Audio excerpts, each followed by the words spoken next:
Hey everyone, and welcome back to the channel.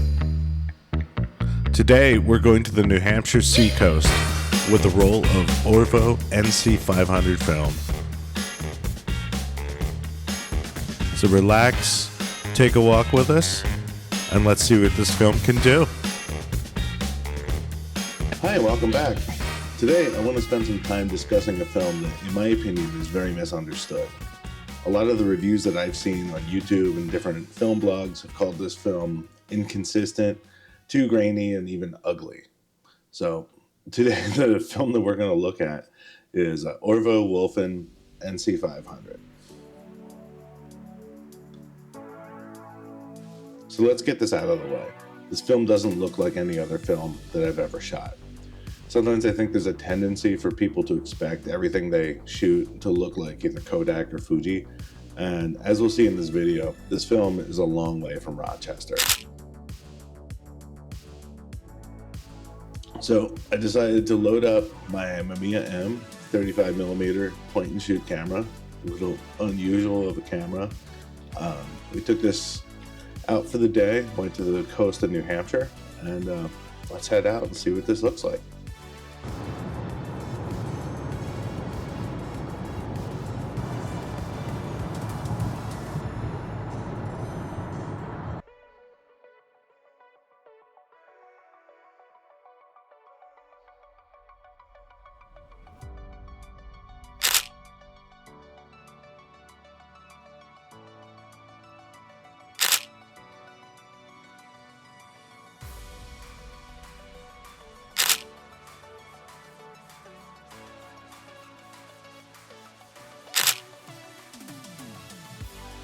Back downtown? Yeah, sure. Kind of got off the beaten path a little bit. Just a smidge.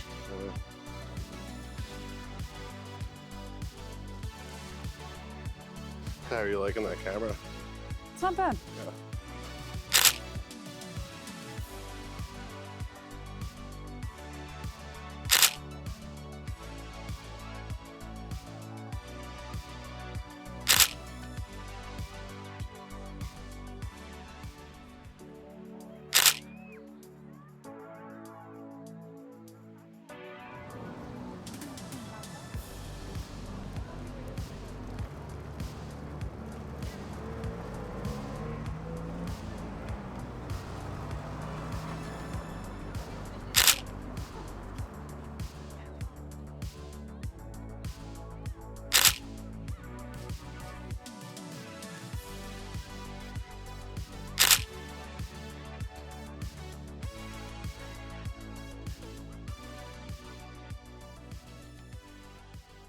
Okay, so when we open these images in Lightroom, you can see here are the raw scans, and you'll notice that these look very different than a lot of negatives that you would typically see.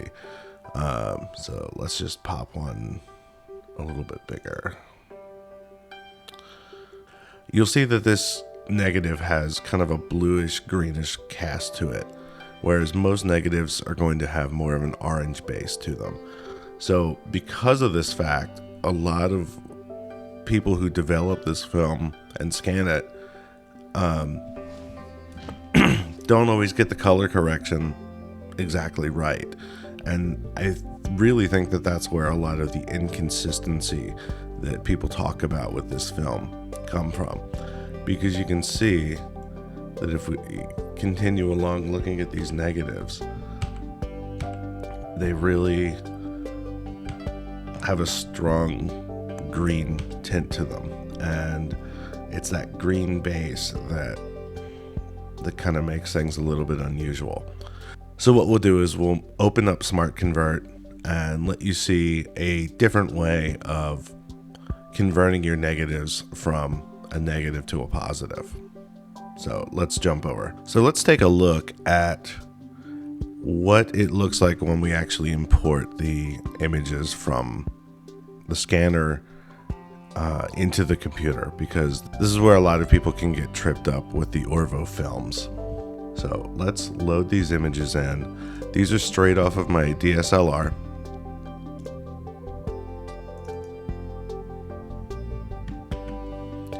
And we will import them.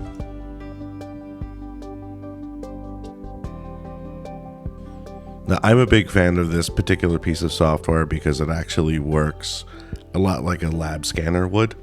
So you can see that we have contrast, density, saturation, and then our color adjustments. And it works really great for unusual film stocks, shall we say. So these are the converts directly as the software thinks it should look. So the first image comes up, it's my dog. And so we can make a few adjustments here. You can see we increase the density a little, increase the saturation, maybe give it a little bit of contrast, and maybe a touch of yellow. And you can see that this film actually cleans up very easily. So let's go through here. So we'll rotate this guy. Some density, some contrast, brighten it up slightly. And you can see that there's not a ton of detail in the shadows, but the film itself actually really does have kind of a pleasant look. So let's keep going through some of these. I really enjoyed this particular picture. This one I did a color print of an 8x10. So again, a little bit of density, a little bit more saturation, touch of contrast, touch of yellow to really bring those oranges out, and maybe we'll give it a little magenta to make the bricks look a little more like bricks. And you can see we've got actually a really great image here.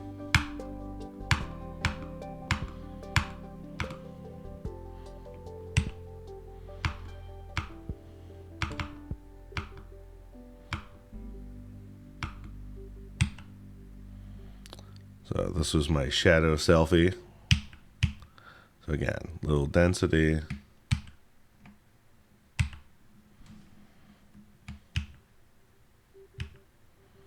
little bit of contrast, a little bit of saturation. Maybe that's too much yellow, a little more magenta, and we've got a pretty good looking image here. So let's bring things into Lightroom and take a look and see what we have there. Okay, and here we have the converted images after we ran them through Smart Convert. So let's open them up. And you can see these are just flat images. They haven't really been adjusted. And you can see that we actually have quite a bit that we can play with on these. Again, I think it's a real shame that this film gets overlooked because it has a bit of a different look to it. If we go to some of those golden hour shots that we got out at the beach,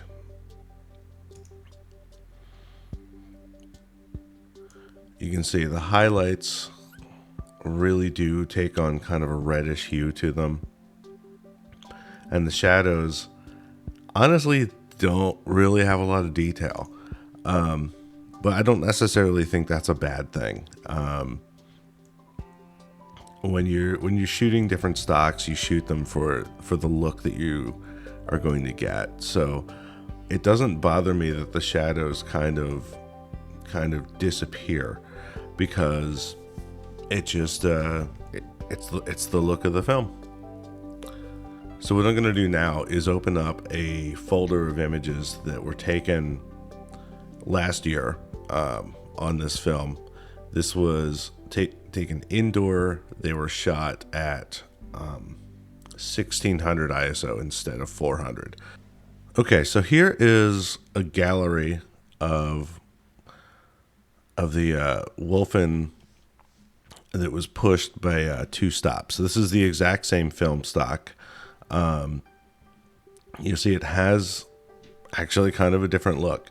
But shooting this film at 1600 ISO really gets some interesting results. So I didn't shoot these. You can see these were shot by my friend Rob Young up in Ottawa, Ontario. And so he shot this roll for me because I was playing a show at this particular club. So let's review those. Now, remember, this is the same film stock. It's shot at 1600 ISO. So obviously this was a very dark venue. And you can see the shadows are completely gone. There is no detail. This is someone's face. Again, I don't think that's a bad thing. I actually gave this film to him specifically because I knew it was going to have a very grainy, grungy, blown out type of look. And what I really enjoy with this is the way that the shadows really turn more into shapes instead of detail. So you can see here that there's just little pops of light that actually give any sort of detail. But then whatever is in the shadows just gets crushed into oblivion. Again, that's because this is pushed 2 stops, but at the same time, even shooting it at box speed, the shadows do tend to disappear as they get darker.